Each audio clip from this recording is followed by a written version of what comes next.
मैं चरणजीत सिंह चन्नी ईश्वर दी सौं चुकदा हां। दोस्तों, आज हम इस वीडियो में देखेंगे दलित सिखों की कहानी। आपको भी ये सुनकर हैरानी हो रही है ना कि क्या सच में सिखों में भी दलित जाति है।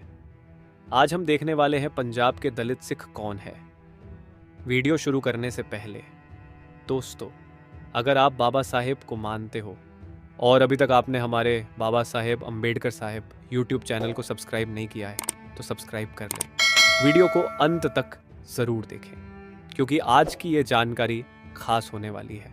दोस्तों, 32% दलित आबादी वाले पंजाब को पहली बार दलित मुख्यमंत्री मिला है चरणजीत सिंह चन्नी। ये एक सिख दलित है।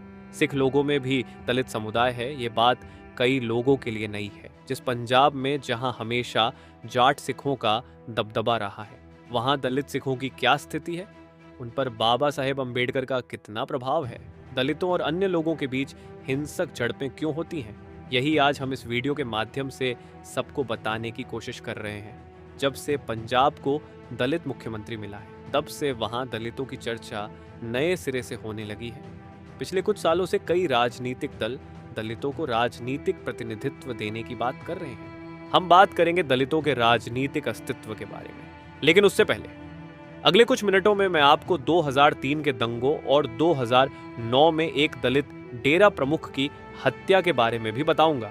लेकिन इन सब से पहले आइए कुछ अन्य महत्वपूर्ण संदर्भ और थोड़ा सा इतिहास सुने। हम सभी लोग जाति व्यवस्था को हिंदू धर्म के एक हिस्से के रूप में देखते हैं, लेकिन हम अक्सर यह भूल जाते हैं कि अन्य धर्मों में भी जाति व्यवस्था होती है। सिखों में भी कुछ ऐसा ही है। सिख धर्म में भी दलित हैं, लेकिन हिंदू धर्म के तरह वहां ब्राह्मण नहीं है। पंजाब यूनिवर्सिटी के राजनीति विज्ञान विभाग के प्रोफेसर मोहम्मद खालिद कहते हैं, हालांकि सिख धर्म जाति व्यवस्था का पालन नहीं करता है, फिर भी अधिकांश सिख ये हिंदू धर्म से धर्मांतर किए हुए हैं। इस वजह से वहां से ही यह व्यवस्था सिख धर्म में आई है। लेकिन सिख धर्मगुरु ने कभी भी किसी भी इंसान में असमानता को जगह नहीं दी। हालांकि सिख धर्म में जाति व्यवस्था के लिए कोई जगह नहीं है, लेकिन समय के साथ साथ जातियों की चेतना तीव्र होती गई। अर्थव्यवस्था, धर्म व्यवस्था और राजनीति पर भी जाट सिखों की पकड़ मजबूत होते गई और दलित सिख साइड में मतलब किनारे होते चले गए। रोटी बेटी का लेन देन भी ज्यादा नहीं हो रहा है। गुरुद्वारे और उनके व्यवस्थापन देखने वाले और पंजाब के एक समांतर सत्ता केंद्र के रूप में उभरती हुई गुरुद्वारा प्रबंधक समिति में भी दलितों को अपना स्थान मिलना मुश्किल हो गया था। ग्रामीण क्षेत्रों में कई दलितों को गुरुद्वारों में प्रवेश से वंचित कर दिया गया और वैकल्पिक रूप से कुछ स्थानों पर दलितों के स्वतंत्र गुरुद्वारे भी खड़े हो गए। 2003 में दलित सिखों ने गुरुद्वारा प्रबंधक समिति में अपना प्रतिनिधि होने की मांग की। इससे जालंधर में जाट सिखों और दलित सिखों के बीच संघर्ष इस हद तक बढ़ गया कि जिले में सीधे कर्फ्यू लगाना पड़ा।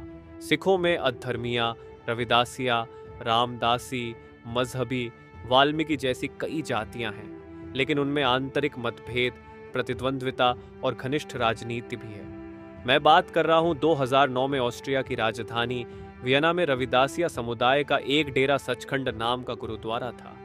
उसी डेरा सचखंड गुरुद्वारे के इन प्रमुखों की कुछ हथियारबंद सिखों ने हत्या कर दी थी।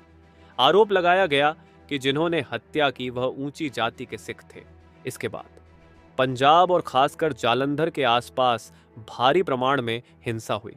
जवाहरलाल नेहरू विद्यापीठ के डॉक्टर सुरेंद्र सिंह जोतका बोलते हैं कि कुछ समय से रविदासी दलित सिखों के बीच सिख धर्म से अलग होकर रविदासिया को ही अपना धर्म मानने की आवाजें उठने लगी। इस मांग को खास तौर पर विदेशों से समर्थन मिला, लेकिन उन्हें उतना जोर नहीं मिला।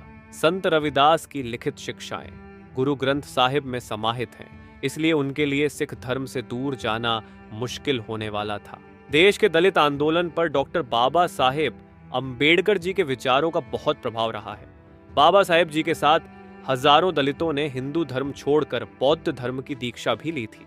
लेकिन दलित सिखों पर अंबेडकर के विचारों के प्रभाव के बारे में बात करते हुए प्रोफेसर जोतका कहते हैं, डॉक्टर अंबेडकर जी दलित समुदाय के लिए देवता के समान हैं।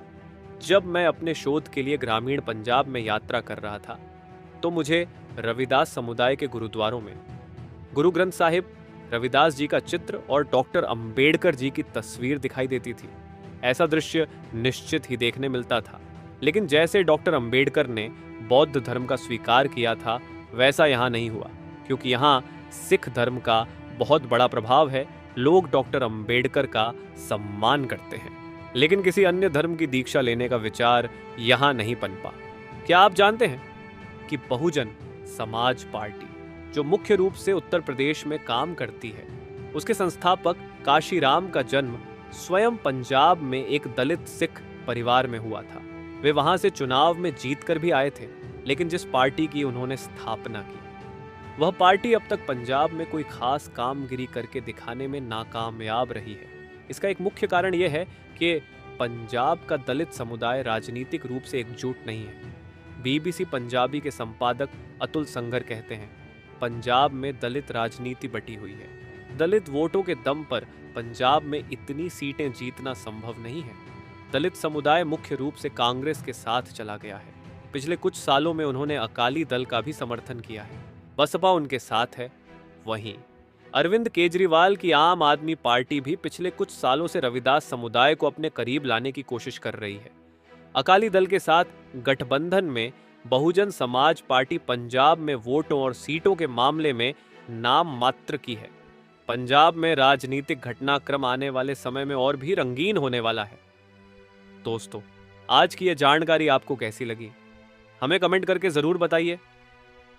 हम इस चैनल पर बाबा साहेब के जीवन से जुड़ी हर छोटी बड़ी जानकारी लेकर आते रहते हैं। अगर आप बाबा साहेब अंबेडकर जी के बारे में और अधिक जानना चाहते हो और उनको मानते हो, तो हमारे बाबा साहेब अंबेडकर साहेब YouTube चैनल को अभी सब्सक्राइब कर ले। एक नई जानकारी के साथ मिलते हैं अगले वीडियो में। तब तक के लिए जय हिंद, जय भीम, जय महाराष्ट्र।